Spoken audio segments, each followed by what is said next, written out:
What's up, everyone? On today's video, we're taking a map tour of Jackson, New Jersey. We're going to cover a couple different topics like the location, commute to work, whether it's New York City or Philadelphia, school system, and a couple others.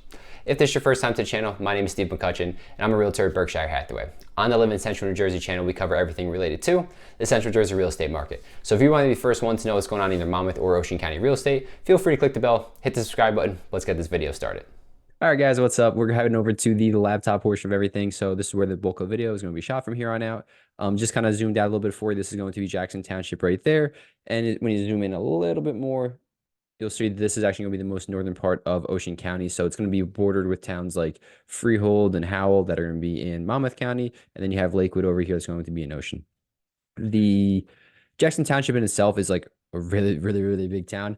But although a lot of the land, as you can see over here, isn't really necessarily built upon just yet, or might be preserved as well, it's a little over 100 square miles, which ranks first in Ocean County out of 33 municipalities and fourth in the entire state of New Jersey. So it has 60,000 residents in it, which is only fourth in Ocean County and 29th in the state. So as you can see, per the, I guess, like the land itself, a lot of it is built upon only in certain areas. So the population is as high as, I guess, the land is big in a sense. That makes it kind of in proportion, like a ratio to it.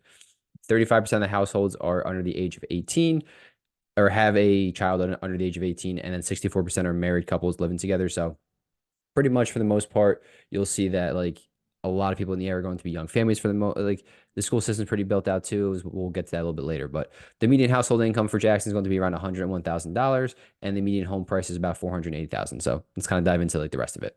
The next topic I want to get to is just going to be the commute to New York City.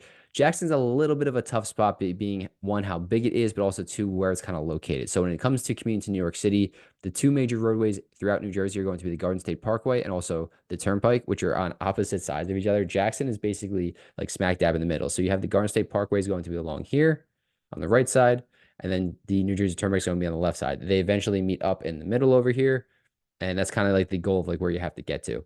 You can take Route 9 all the way up to. The only problem with that is going to be, while it is a direct route, the issue is there are a lot of lights on there, and the speed limit is going to be only about 55 in most areas, or maybe even 50. Whereas obviously, if you hop on the Turnpike at the Garden State Parkway, the speed limit is 65. There's no lights, and honestly, most people, if you're in the left lane, you're pretty much going 80 plus anyway. So the timing of that will be, I would say, it's more beneficial to even just take Route 195 either direction in order to go up. So if you want to get to Jackson, or from Jackson to New York City, I have it mapped out here. They say an hour 25, hour 23, either way.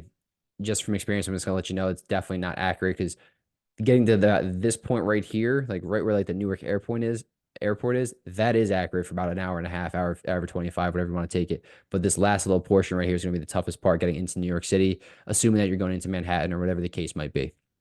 I would really realistically put it more at like an hour 45, possibly 2 hours.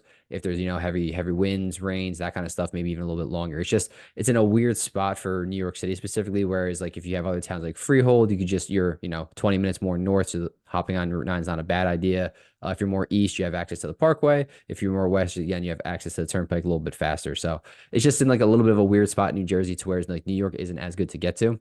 For a bus, you have to go, there's one in here, around like kind of in this area for Jackson. And the bus says about 2 hours. So I would again add another 15, 20 minutes onto that one as well. And it's going to take you a little bit longer.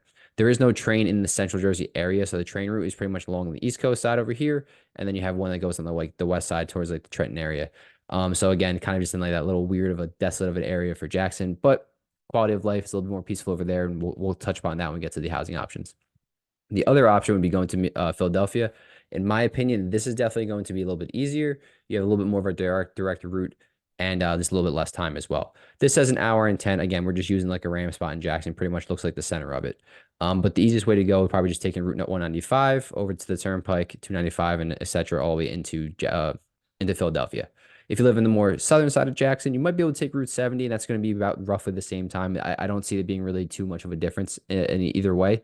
But on this an hour 10, I would give it more of like an hour and a half, just to kind of play it safe a little bit. But it's going to be a little bit faster than it is getting to New York City. And a little bit more of a direct over route too. Like you don't have to worry about it too much. 195 is going to be a non-toll road, so you don't have to worry about it here. But once you hit the Turnpike over here, that is going to be a toll road. I'm not sure if I mentioned that before or not. But yeah, if you're getting to Philadelphia or you're going to New York City and you live in Jackson, I would prefer driving to Philadelphia. I think it'd be just slightly easier than heading up to the city.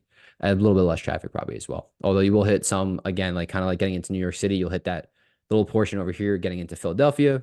Really can't do anything about it. Just a lot of people going into one direction at the same exact time. The train and bus are really not an option either way for getting into Philadelphia as well. The train, like I mentioned, there's just nothing in Jackson or in the surrounding towns, so that's not going to be an option. And then for the bus, there is an option. I think it was like 2.5, 3 hours when I looked it up. So realistically, just driving yourself is going to be the easiest route, either to get into New York City or Philadelphia. The next thing I want to touch upon is going to be the school systems. And just kicking us off for the Jackson one. So they just have one school district. It's going to have all the elementary, middle, and high schools in there. So it's rated a B plus according to niche.com. Scroll down and get you the full report card there for you.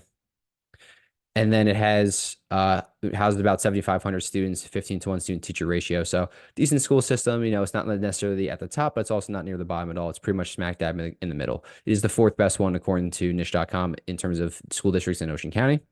There are 6 elementary, 2 middle, and 2 high schools. So when you get to the high school, you'll either be going to Jackson Memorial or Jackson Liberty. It is really good for athletes, though. They rank 32nd school district out of 245. So they typically have a pretty good football and basketball programs within Jackson. Those are usually their top 2. Baseball every now and then as well. And this is kind of how like they're sporadically, I guess, built. You notice, like I mentioned before, that west side over here is not built upon as much. Same thing goes for the school systems and the housing as well. So you're going to have some of the schools in the northern part, the middle, you have one of the high schools there, and then you're going to have some more on the eastern side as well. So Liberty's going to be on the east, and Memorial is going to be located in the central part. I don't know the difference between the 2 high schools in terms of like size or anything like that. I know typically a lot of people that I was friends with back in the day usually went to Memorial, probably just not based on like where they lived and versus where I lived in Freehold. Maybe just, I don't know, just worked out that way when I played basketball with a bunch of them. But yeah, so Jackson's pretty good school system. There's really nothing too crazy about it in either direction. Like there's nothing really bad about it, but there's also nothing like spectacular at the same time. So really good area to go to. Here are some popular college choices for kids in the area. Rutgers is always a big one. As you can see, a lot of these are going to be New Jersey schools, and the Penn State would be and Delaware right here would be the only ones that aren't from Jersey. Rutgers and TC&J. Rutgers is going to be more northern. TC&J would be more west. Rowan and Stockton are both south. So kind of a little bit of a diverse range in that aspect. But yeah, Jackson's a good school system. Smaller student teacher ratio, 15-to-1 is really not too bad either. And yeah, nothing too crazy about it. Moving on to the housing options throughout Jackson. This is where I have a few pulled up here. Let me start off with the adult communities. So I break it down to 3 different ones, mostly just because that's how our MLS does it right here, as you can see. But mostly, so we're going to start with the adult communities. There's a few different ones in the area. The biggest one's going to be Westlake. So that's going to be more in the central part right over here. The prices of all the units in general, just completely like all the adult communities. You have a mobile home park in the more northwestern part. That's going to be anywhere between like, let's just say $30,000 to $90,000 for those, typically all cash purchases. When you get to the more single family homes for the adult communities, they're going to go anywhere between about, let's say, 325, 350 on like the low end, probably needs to be updated and all that kind of stuff. A little bit of TLC. And then all the way up to about like 750 would be like that really higher end. Most of them are going to be between 2 and 3 bedrooms. This is the Westlake community on this left side here. This is actually a different one. I forget the name of this one. Always slips my head. The one on the right side would be Winding Ways. That's what it is. They're all about the same price range. Really nothing too different between all of them. Kind of the similar size as well. But just in a different community for the most part. But yeah, Westlake is going to be on the left side, like I mentioned. That's going to be between 2 and 3 beds. The single family is the lowest one that sold over this past year was going to be about 375, and the highest one was 668 for that was for 2023. So again, they range pretty heavily, but at the same time, you're paying what you get for, right? If you're going to buy a smaller 2-bedroom unit and it needs to get fixed up, you're going to be closer to that 375 mark. The bulk of the sales would probably be between about like 450 and 550, somewhere in there. And then the more higher end, the bigger units that are fixed up, really nicely done, they're going to be in that 650 range-ish, pretty much ballpark. Heading over to the condos and townhomes. There's one major community in the area, and that's going to be 60 acres. You'll see as it pops up. It's actually really close to right here. This is like the big one. They have the most amount of sales by far over here. But as you zoom out a little bit into Jackson, you'll notice there are some other ones as well, but they're mostly located in kind of like the center area right here. For 60 acres, the reason why it's also one of the big, well, has the most amount of sales. It is the biggest community, but it also has a pretty wide range. So you have anything from a one bedroom condo all the way up to a three bedroom. So you have one, two, three beds, different models of all of them. Some are going to have lower, some are going to be upper. There's even a few townhome style homes throughout the community, just kind of like sporadically in there. 460 acres, the lowest sale price last year was an upper level one bedroom unit and went for 195 and then or 195,000. And then the highest unit was their biggest model, a three bed with a loft, and that went for about 362. These are really nice units. I do a decent amount of work in here, and it's actually one of my favorite communities to kind of just work in. It's easy to get to. There's a lot of stuff around the area too. We'll go over it later, but with the shopping and dining, this North County Road line, this is like that main portion for Jackson. A lot of shopping and dining is done like on that. And then if you want to kind of upgrade a little bit, if you go a little bit more north, these are going to be, this is called Cooks Bridge, this community. And these are going to be like your more higher end units. This one, of course, I clicked on had to be like probably the lowest sale over the past year for 300. Try to find a little bit better of a unit for you. 560. I think this is actually the highest one that was sold last year. This is like their biggest model. But these are going to be three bedroom townhomes. So it's a little bit bigger. They have full basements, most of them. I'm pretty sure all of them, but I'll say most just to be safe. This one actually looks like it might be an end unit as well. So, but they're very nice on the inside, very spacious. Been through, showed quite a few of them. Really nice on the inside.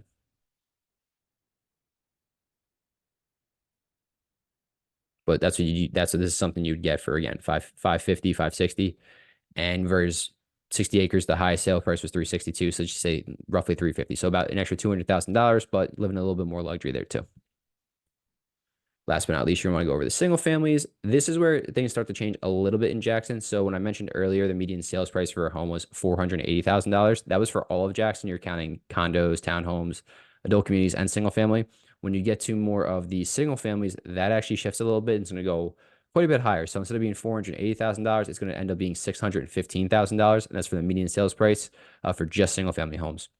And that's even counting like a mobile home park in there. So you take that out, it might even be a little higher. So the bulk of the sales for Jackson here, I'll just zoom out real quick. They're all throughout the entire town, but there's not a single location for them. Realistically, obviously, you have some desolate areas, like I've already mentioned, but other than that, the single family homes are all throughout Jackson. There's not a single location. But yeah, so the bulk of the sales is going to be in between about like 450 and like 750, somewhere in that range. But again, the median is about 610 or 615. So a little bit different. They're going to be a little bit more pricey. The highest sales price went up all the way up to 2.3 million. And then, like I mentioned, that mobile home park at 110,000 was the lowest sales price on that one. So obviously a wide range, but the bulk of them are going to be between that 450 to 750, like I mentioned. The one thing I do want to mention when you live in Jackson, as you can kind of see like right behind the like all the blue sale bubbles where like kind of is built up a little bit versus where all the green is in the preserved land. Out here on this more western border, a lot of times if you're buying a single family home, it's going to have well and septic versus having public water and sewer. Some people like either or. Realistically, the only difference is that just the solution to cleaning the water in a sense, or like storing the water, like a septic versus a public sewer. Obviously, public sewer is going to get like any of your wastewater is going to be dumped down the drain and then go to the like a big plant. Whereas if you have a septic tank in the backyard, everything's going to go into there and you have to get that pumped out. The one thing I will say about having septic well though is probably going to be a little bit more costly over the long haul, because if there's ever a water break, let's just say outside of your property line, the town's going to handle that versus like obviously if it's on the interior of the property line, you're gonna be the one responsible. But for septic and well, you're definitely responsible either way, and they can get a little pricey in the cost. I've seen some of them where I've had a buyer and then we do an inspection and we price everything out and it comes out to like $15,000 or $20,000 repair. I mean, that's in a one that's in a bad shape, or you even need a whole new system in a sense. But for that aspect, I'd probably try to go lean more personally, more towards public water and sewer. But realistically, the difference between septic and well is pretty much nothing. You might have to get like a water softener also installed just to kind of make the water taste a little different if you're drinking the tap. But there's really no like massive difference other than that. So just want to make you aware of it. Some people have like a really strong preference towards either one. It's just from my personal opinion, there really isn't too much of it. More is just the kind of solution to cleaning the water and making it, livable, drinkable, that kind of stuff. But that's pretty much it for the housing options in Jackson. So you have everything from a, $200,000 condo all the way up to a $2.3 million single family home, some adult community options. It's got pretty much everything for you, and it's in a nice location. Next thing I want to tackle is going to be the different shopping and dining options in the area. So when we zoom back into Jackson, I already mentioned it real quick, but the county line near 60 acres. That's gonna be over here, North County Line Road. It's also Route 526. You can go either direction. This is going to be like your main portion of like small businesses. So if you remember any, if you've seen any of my other videos, like with like Freehold, Manalapan, or Marlboro, how Route 9 is basically for them, this is like your Route 9 in Jackson, for instance. So you have pretty much two main ones. You have ShopRite of Jackson and Stop and Shops down here for like your food stores. Those are gonna be your main ones there. You have a Walgreens. If you just go up and down here, find everything from like a Midas for, your car repairs. You have different apartment buildings on the side. You have some diners. Literally everything's going to be on this road pretty much. It's going to be like your main built up area. I think even the post office is right off of one of these roads too. So it that's like your main spot. And that's going to be, we'll zoom back out real fast so you can kind of see it real quick. That's the bad part about it's going to be between the more northern part of Jackson, like right up here. It's not necessarily in the middle. So if you live in like this more southern area, you might have a better option of going in over into Route 9 and going into like that Howell shopping plazas. You kind of see them right here built up a little bit. This is actually Lakewood, sorry. So you got the ShopRite of Howell over here. There's a BJ's over here. You got a Walmart, Target, and a couple big plazas over throughout here. So just depending on where you live might be like the best option for your shopping. That might be another one. And the last part of the shopping that I want to cover is going to be up here in this more northwest section. And this is going to be, it's literally right off of Route 195 and 537. It's going to be the Jackson Premium Outlets.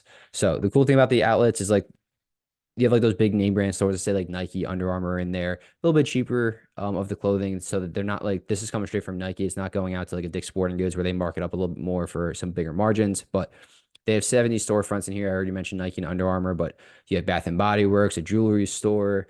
They have J. Crew over here, and then you have like a food court in like this back corner over there. It's a really nice spot. I like going there if I have the time, especially like during what is it, Black Friday. It's a nice location to go to, head out to with a couple friends. And it's also not as packed as some of the other outlets or like the Freehold Raceway Mall. So you can kind of get in there, in and out a little bit faster. So just personal opinion, I like it like that. So it's a good spot. Really no complaints with it. It's pretty awesome over there.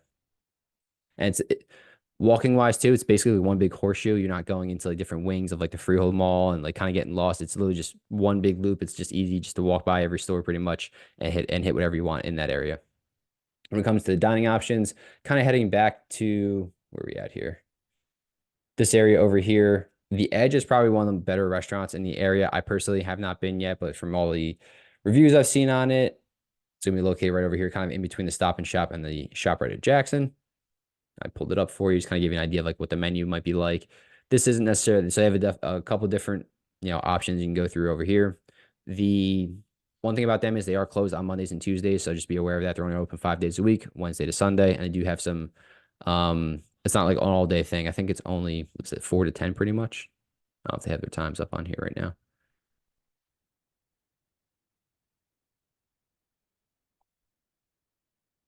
Hopefully they come up. Maybe not. So, but you just have to double check when they're open. Here's one of the menus that I clicked on before, so you just kind of have some ideas about the prices and what like is basically served here. I don't know, French onion for $12. That seems a little bit excessive in my opinion, but again, it's a little bit of a higher end restaurant. Got some burgers, ribs, pasta mint deals, some sides. So I don't know, looks pretty tasty to me, but I would say it's definitely like more of a night out and like kind of like an occasion. I wouldn't just go there probably necessarily just for dinner on any random like Thursday night. The other personal favorite, I'll point it out that way. It would be Brooklyn Square Pizza. So this is actually one of the best slices I've probably had. They have a couple different locations. You got Tom's River, this one in Jackson. They got one in Manalapan. I want to say Jackson is the original one. I'm not 100% on that, but I think it's like their main storefront. And they specialize in like a grandma's upside down pie. It's really, really good. They are thicker slices though, a lot of sauce on them, so they are a little bit heavier, but highly recommend checking them out. If you're going to be getting it on a Friday night, definitely call like a half hour, 45 minutes in advance. Because they do get backed up at pretty much all the different locations. And then along also 526, you're going to have some different fast food options. So you got like Jersey Mike's right there if you want a sub. Wawa was over down this way somewhere. I got McDonald's, Dunkin' Donuts, and all that kind of stuff. So it's like I said, this is like your main portion, shopping and dining. This Route 526, that's it. And then you have the Jackson Outlets kind of in that more northwestern section. The last thing I definitely want to touch upon is going to be the entertainment options. The two biggest ones are also going to be in that same location as the Jackson Outlets. And that's going to be Adventure Crossing and then Six Flags Great Adventure. So Six Flags is pretty cool. They have three different theme parks. You have the Hurricane Harbor, which is going through the water park. You got Six Flags Great Adventure, which is like their theme park. This is where you're gonna have all the roller coasters, rides, that stuff. And then you have the Wild Safari. The Wild Safari, they're apparently doing something called glamping there now, like a higher end, like in a sense, like a night out. In this, I don't know how really to explain it in a sense, but um, like more higher end experience. So like great, they're building apparently like these little villas and stuff like along those lines. Let's just say like I don't want to say townhomes or condos, but basically these villas. You have service that comes to you, and you're like out in the wild. But apparently the animals, I don't know exactly how it works. I don't think you're gonna have lions like walking up to you or anything like that. I'm sure they're fenced off in a certain aspect, but supposed to be like a thing they're doing. I think it opens in the spring of 2024, so we're kind of creeping up on it. I'm not sure if it got backed up at all, but just kind of an idea there. When going to Six Flags, though, if you're going to go more than once, highly recommend just getting the season pass. So as of right now, I don't know if this is just a specific sales price, but when I looked it up, they're only about 115 bucks for the season, so which is like absolutely nuts. The benefits, I guess these are just two different types of passes, but as of right now, for whatever reason, same exact price. When you go their dailies, though, I think they're 75 bucks only, or I shouldn't say only, but they are 75. It's gonna be a little different, of course. Where was it? They had.